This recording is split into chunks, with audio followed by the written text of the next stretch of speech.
जो सिचुएशन, जो चुनौती ऑपरेशन गंगा में थी, आज तक इस सिचुएशन में हमने इस संख्या में इतने नागरिकों को कभी नहीं देखा। इतना मैं विश्वास के साथ कह सकता हूं। और चुनौती क्या थी?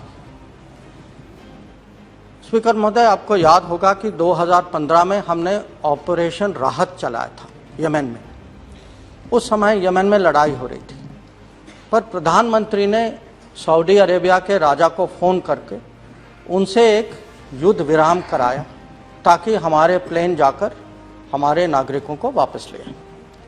इस समय लड़ाई जारी थी, युद्ध विराम करवाना बहुत मुश्किल था। अंत में हुआ, 2 शहरों में हुआ ताकि हम अपने लोगों को निकाल पाए, पर ओवरऑल नहीं था। ओवरऑल लड़ाई चल रही थी और वहाँ के नागरिक खुद देश से निकलने के चक्कर में थे कि जब ये ऑपरेशन गंगा चल रही थी, उस समय करीब 30 लाख यूक्रेन के नागरिक खुद यूक्रेन के बाहर निकलने की प्रयास कर रहे थे। दूसरी जो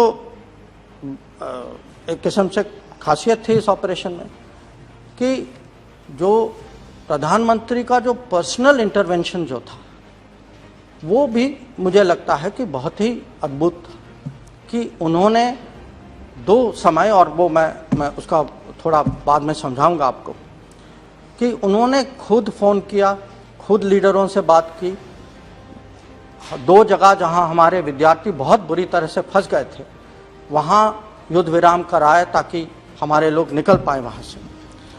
और कल एक ऑनरेबल मेंबर ने इलेक्शन के बारे में कुछ कहा कि इलेक्शन के समय, इलेक्शन के कैलकुलेशन में आपने कुछ चीज़ें नहीं की।